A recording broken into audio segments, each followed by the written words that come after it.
Hello friends, good morning to everyone. आज की video में मैं आपका स्वागत करता हूं। तो जैसा कि कल हम लोगों ने चर्चा की थी मेजर्स ऑफ सेंट्रल टेंडेंसी यानी केंद्रीय प्रवृत्ति की मापें। जैसा कि इसके नाम से ही समझ में आ रहा है कि केंद्रीय प्रवृत्ति की मापें यानी जो हमें केंद्र में मिलेंगी। जैसे अगर कोई सर्कल हम बनाते हैं कंपास से तो उसका एक केंद्र बिंदु मिलता है, उसी तरीके से इसमें जो मान हमें मिलेंगे वो लगभग ना लेफ़्ट साइड के होंगे ना राइट साइड के, बल्कि बीच में होंगे। इसीलिए इसको हम मेजर्स ऑफ सेंट्रल टेंडेंसी कहते हैं कि इनकी प्रवृत्ति ही सेंटर की होती है। ठीक है, तो समांतर माध्य ये जो औसत है ये भी केंद्र का मान होगा या मध्यिका होगा या बहुलक। इसीलिए इसका नाम है जो केंद्रीय प्रवृत्ति की मापें, यानी ये हमें सेंट्रल में वैल्यू को दिखाते हैं। तो इसकी परिभाषा को पहले हम जानेंगे। इसकी परिभाषा में देखिए लिखा है कि जब किसी श्रेणी के पदों को जोड़कर हम पदों की संख्या से भाग दे देते हैं तो प्राप्त जो परिणाम यानी जो रिजल्ट हमें मिलेगा वो समांतर माध्य कहलाएगा। और समांतर माध्य ज्ञात करने के लिए अगर हम बात करें तो हमें दो तरह के आंकड़े दिए होते हैं। एक होता है वर्गीकृत आंकड़े यानी ग्रुप डाटा, और एक अवर्गीकृत आंकड़े यानी अनग्रुप डाटा। तो पहले हम अवर्गीकृत आंकड़ों पे जो क्वेश्चन होंगे उनको हल करेंगे।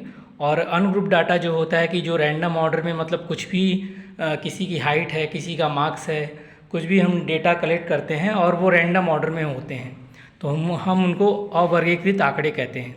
इसके बाद अगर बात करें श्रेणियों की तो तीन तरह की श्रेणियां पाई जाती हैं सांख्यिकी के अंतर्गत। व्यक्तिगत श्रेणी जिसको इंग्लिश में इंडिविजुअल सीरीज कहते हैं, उसके बाद खंडित या विच्छिन्न श्रेणी यानी डिस्क्रीट सीरीज, और तीसरी जो मोस्ट इम्पॉर्टेंट है सतत या अविच्छिन्न श्रेणी यानी कंटिन्यूअस सीरीज। तो इन तीनों श्रेणियों के अंतर्गत क्वेश्चन को हम लगाना सीखेंगे और जानेंगे इनके विषय में।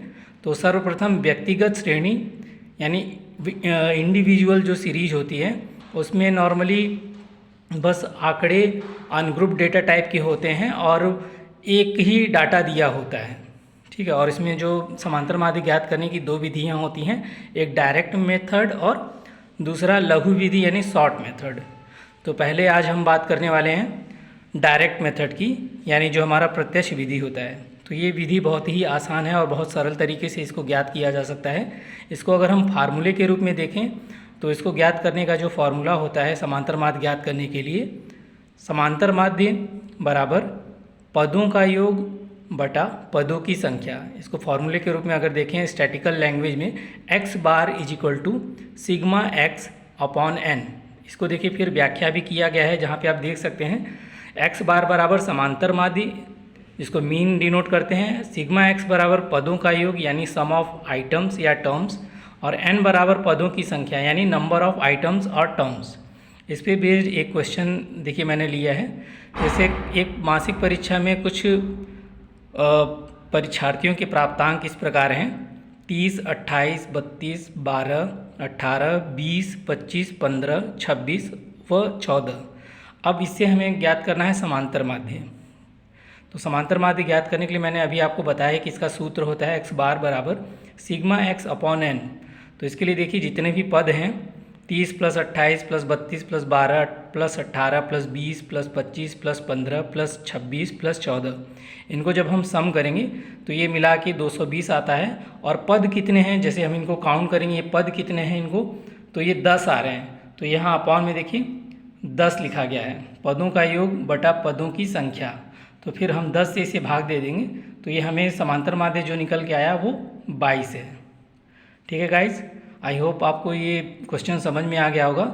इसके बिहाफ पे मैं एक होमवर्क आपको व्यक्तिगत श्रेणी का दे देता हूँ, इसको आप सॉल्व करेंगे और आंसर कमेंट में बताएंगे।